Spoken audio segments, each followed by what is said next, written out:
Live from downtown Detroit, home of WDIV and Click on Detroit, Local 4 News at 6 starts now. At 6, holiday tragedy. Firefighters talk about powerful, intense flames and the devastating discovery inside this home. Uncertain times for one of Michigan's most powerful unions. Why this Labor Day is so different for the UAW and what comes next. But first, the city of Detroit has never seen a first day of school like we'll see tomorrow. There's chaos behind the scenes as things keep changing for teachers, students, and parents. New tonight at 6, the Detroit Public Schools Community District admits things are in flux. Yeah, they're asking everybody to please be patient as they try to figure out what back to school means during a global pandemic. Paula Tutman takes us into the final scramble to get ready, even when no one can predict what's coming next. A clear picture of what learning will look like for the Detroit Public Schools Community District is still being drawn for a variety of reasons. The district is still trying to reach as many as 5,000 students. They're trying to plan for day of enrollment while also trying to put together a plan with more moving parts than an average aircraft. Right now, while all school buildings will be open, some will not be schools but learning centers.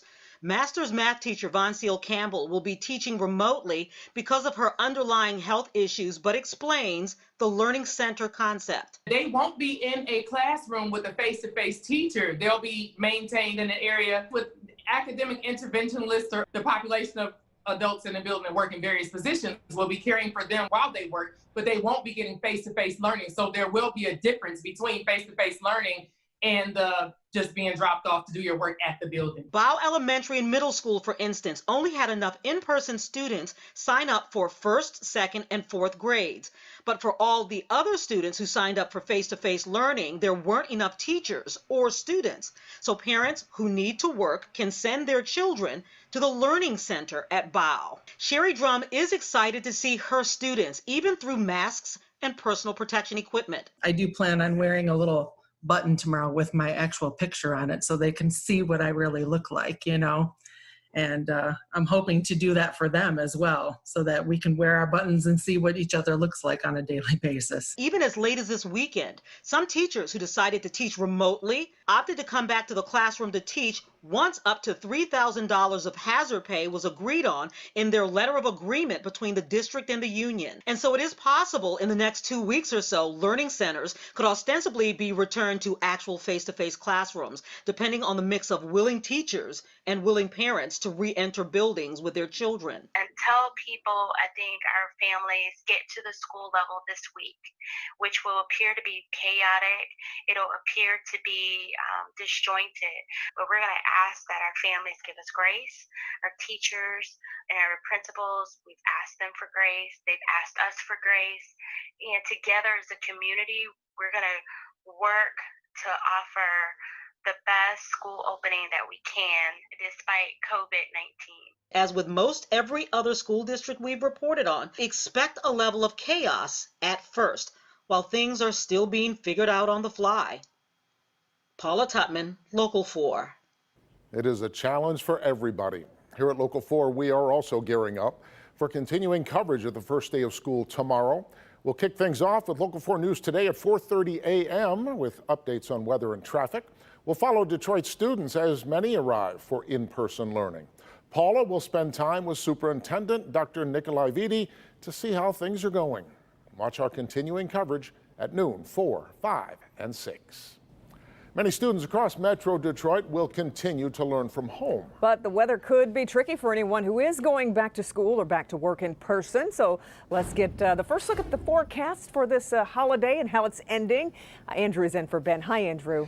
Kimberly and Steve, good evening both of you and happy Labor Day. Things are looking good as we round out the holiday right now. Warm conditions out there, fair skies, and it remains dry for the rest of our holiday. That includes the nighttime hours. We're looking at 79 degrees currently, quite warm here in Detroit, cooler in Port Huron with 68 degrees, but 79 and near 80 also in Monroe and over in Adrian. So it continues to be warm this evening.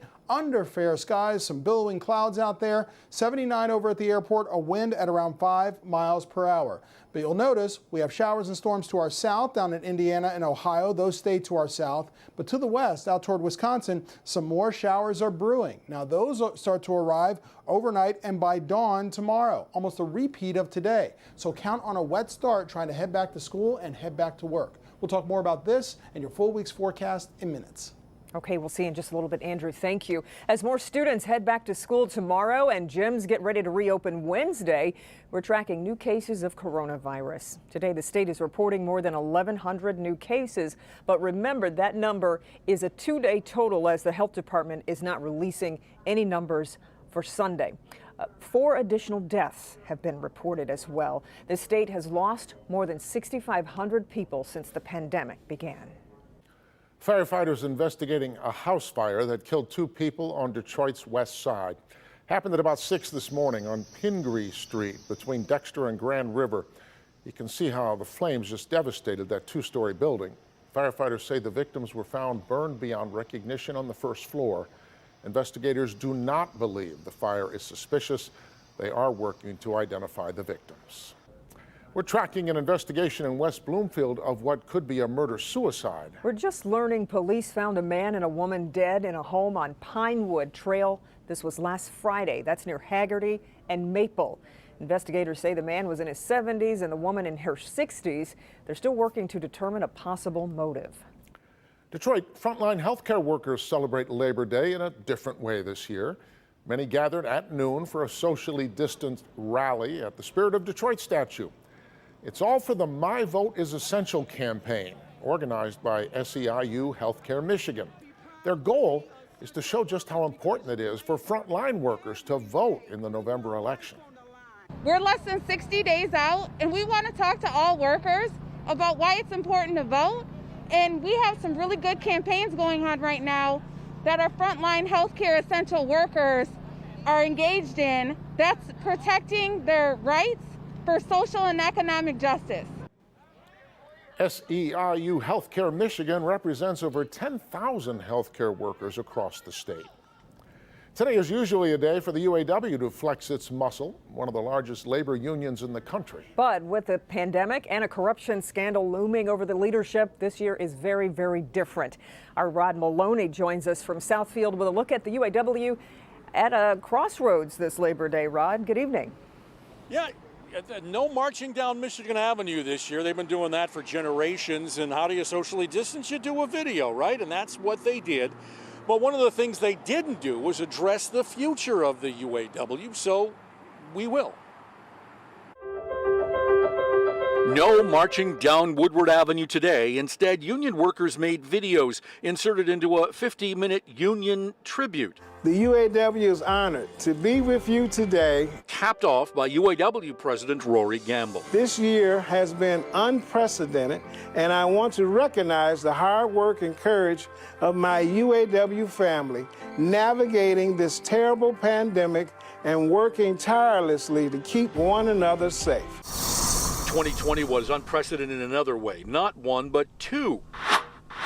Former UAW presidents Gary Jones headed to prison after a guilty plea, and Dennis Williams, his predecessor, who put Jones at the helm, will soon likely plead guilty for embezzling from the union.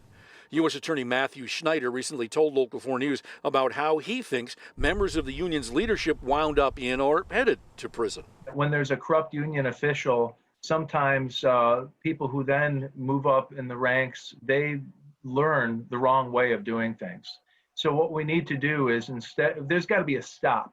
There has to be a stop where that culture ends.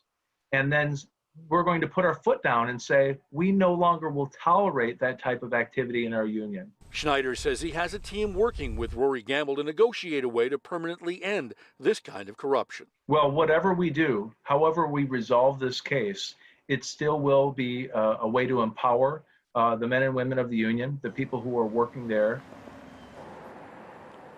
Now, another bit of news has come out about the UAW as part of the corruption scheme. It's going to close the National Training Center. The NTC in Warren has another one in Kokomo, Indiana. The union negotiated this closure and the UAW national contract at the end of last year as part of that federal investigation. Nearly 100 union members will lose jobs as a result of those closings. Back to you. So, Ron, I'm wondering, did the U.S. Attorney give any specifics about how the union could change in the future?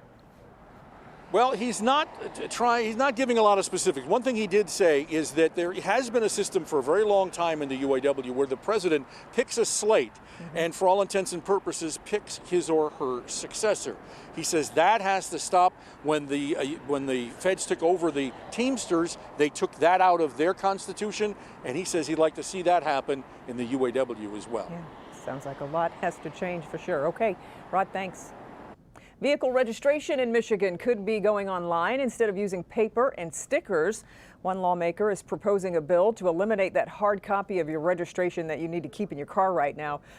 It would also get rid of those stickers you put on your license plate as well.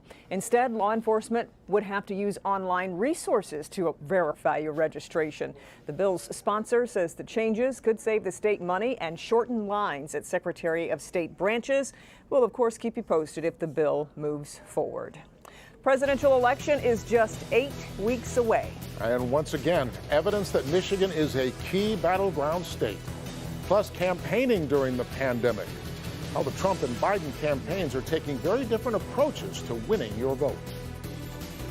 Also, the beats go on. We'll have an update on a popular festival and how you can still help local musicians under pressure because of the pandemic. And she's chasing tennis history, but Serena Williams almost stumbles at the U.S. Open today. I'll tell you how this match turned out. That's coming up later in sports.